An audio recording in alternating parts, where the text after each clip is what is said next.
சொந்தமாக வைத்திருந்த ஒரு தமிழர் தான் நம்பெருமாள் செட்டியார். ரயிலை மட்டுமல்ல, முதலில் காரை வாங்கிய இந்தியரும் இவரே. இவர் வாங்கிய கார் பிரான்சில் இருந்து வாங்கப்பட்டது.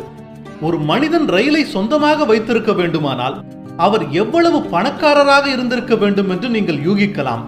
ஆனால் அவர் வெறும் பணக்காரர் மட்டுமல்ல, மிகவும் திறமைசாலியும் கூட. 18ஆம் நூற்றாண்டில் ஆங்கிலேயர்களுக்கு கிடைத்த ஒரு அற்புதமான பில்டிங் கான்ட்ராக்டர் இவர். இன்று சென்னையில் உள்ள உயர்நீதிமன்ற கட்டிடம், விக்டோரியா பொதுமண்டபம் சட்டக்கல்லூரி, விக்டோரியா நினைவு கட்டிடம், கன்னிமரா நூலகம், மியூசியம், YMCA கட்டடம் போன்ற பல சிவப்பு நிற கட்டடங்கள் இவரால் உருவாக்கப்பட்டவைதான்.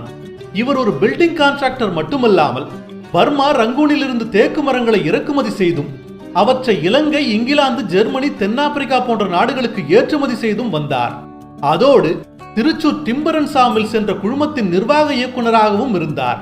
இவர் வாழ்ந்த வீடு வெள்ளை மாளிகை என்ற பெயரில் சென்னை சேத்துப்பட்டு மேம்பாலம் அருகில் உள்ளது.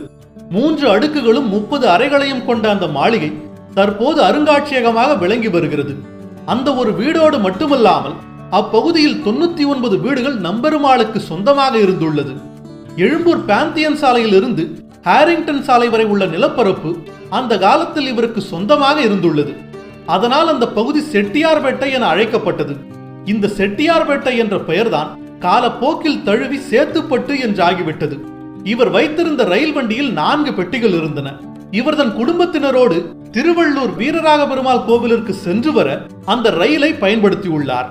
மற்ற நேரங்களில் அந்த ரயிலை சென்ட்ரல் ரயில் நிலையத்தில் நிறுத்தி வைத்துள்ளார். கணித மேதை ராமானுஜர் இங்கிலாந்திலிருந்து திரும்பும் போது அவருக்கு காச நோய் அதிகம் இருந்ததால் அவருடைய குடும்பத்தார் அவரை புறக்கணித்தனர். அந்த சூழலில் நம்பெருமாள் செட்டியார் தான் அவரை தன் வீட்டிற்கு அழைத்து வந்து அவருக்கு ஒரு தனி அறை ஒதுக்கி மருத்துவ வசதிகளை செய்து கொடுத்து சிறப்பாக கவனித்துக் கொண்டார். ஆனாலும் நோயின் தீவிரத்தால் ராமானுஜர் மாண்டு போனார். அதன் பிறகு அவரது இறுதிச் சடங்கையும் நம்பெருமாள் செட்டியார் தான் முன்னின்று நடத்தினார். ராமானுஜரின் மரணச் சான்றிதழ் இன்றும் செட்டியாரின் வீட்டில் வைக்கப்பட்டுள்ளது குறிப்பிடத்தக்கது. சென்னை பல்கலைக்கழகத்தில் BA பட்டம் பெற்றவர் நம்பெருமாள். முன்னாள் இம்பீரியல் வங்கி, அதாவது தற்போதுள்ள SBI வங்கி நியமனம் செய்த முதல் இந்திய டைரக்டர் இவர்தான். அது மட்டுமல்லாமல் சென்னை மாகாணத்தின் மேல் சட்டசபைக்கு நியமிக்கப்பட்ட முதல் இந்தியர் இவரே.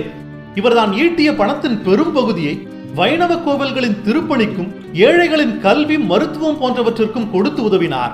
வடசென்னையில் பல பள்ளிகளும், சேத்துப்பட்டில் உள்ள சேவா சதனம் வளாகத்தில் தாட்டிக்கொண்ட நாச்சாரம்மா மருத்துவமனையும் இவருடைய அறக்கட்டளை சார்பில் நடைபெறுகின்றன.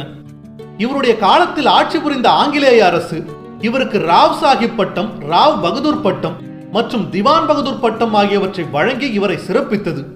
இவருடைய வளமனைகள் சென்னை நகரை அழகுபடுத்தின என்று 1900ஆம் ஆண்டில் சென்னை மாநில ஆளுநர் ஆர்தர் ஏவலாக் பாராட்டியுள்ளார். சென்னையின் வளர்ச்சியில் இவரது சேவை சிறப்பானது என்று கூறினால் அது மிகையாகாது. இந்த தகவல் குறித்த உங்களுடைய கருத்துக்களை கமெண்டில் பதிவிடுங்கள். இந்த வீடியோ உங்களுக்கு பிடிச்சிருந்தால் லைக் பண்ணுங்க, ஷேர் பண்ணுங்க. அதோட மறக்காம பயாஸ்கோப் சேனலையும் சப்ஸ்கிரைப் பண்ணுங்க. மீண்டும் ஒரு நல்ல தகவலோடு உங்களை சந்திக்கும் வரை உங்களிடமிருந்து விடைபெறுவது உங்கள் நண்பன் சதீஷ் ராஜ். நன்றி, வணக்கம்.